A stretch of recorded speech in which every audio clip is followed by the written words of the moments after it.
Orang yang sungguh-sungguh mengenal Allah, dewasa di dalam pengenalan akan Allah, mereka tidak akan menghakimi orang berdosa. Matius 9 ayat 12 bilang gini, Yesus mendengarnya dan berkata, bukan orang sehat yang memerlukan tabib, tetapi orang sakit. Ayat 13, jadi pergilah dan pelajarilah arti firman ini. Yang ku kehendaki ialah belas kasihan dan bukan persembahan. Karena aku datang bukan untuk memanggil orang benar, melainkan orang berdosa. Satu kali orang Farisi melihat Yesus duduk makan bersama dengan para pemungut cukai. Dan orang Farisi bertanya kepada murid-murid Yesus, kenapa gurumu duduk makan bersama dengan orang berdosa? Dan ini yang Yesus jawab buat mereka, bahwa bukan orang sehat yang memerlukan tabib, tetapi orang sakit. Yang Yesus mau adalah belas kasihan. Yesus datang bukan untuk memanggil orang benar, melainkan orang berdosa. Banyak kali gereja, orang Kristen sulit menerima orang-orang berdosa, orang-orang yang dianggap masih duniawi. Mereka datang ke gereja mungkin dengan tato di kanan kiri, dengan pakaian yang mungkin kurang rapi. Tapi dengar baik, selama orang masih mau datang beribadah, cari Tuhan, jangan dihakimi. Jangan menghakimi pakaian mereka, kulit luar mereka. Karena saya meyakini, kalau kita sungguh-sungguh mengenal Tuhan, kita ngerti hatinya Tuhan.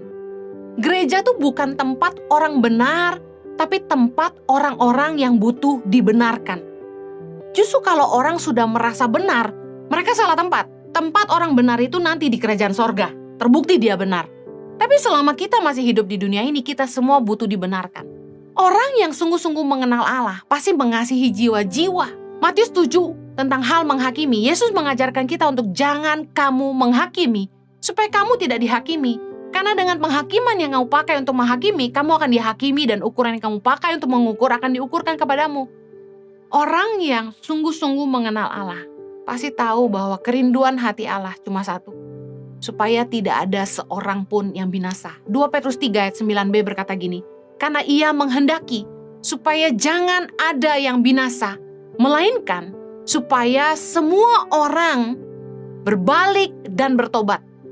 Kalau kita punya kesempatan membawa keluarga atau teman kita untuk berbalik dari jalan mereka yang salah dan bertobat sungguh-sungguh dan datang kepada Tuhan, kenapa kita tidak pakai cara itu daripada kita menghalangi mereka untuk datang kepada Tuhan dengan sejuta penghakiman yang kita bisa berikan.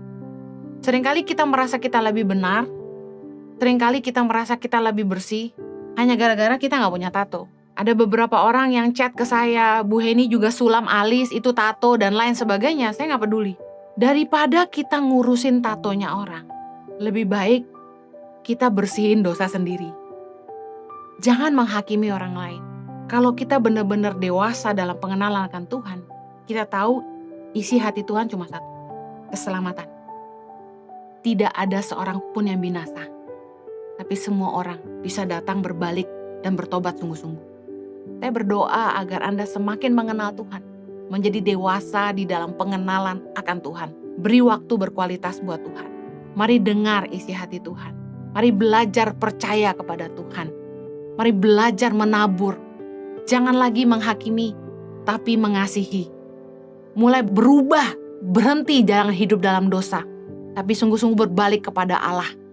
Saya berdoa agar firman Tuhan ini jadi kekuatan yang mengubahkan hidup Anda.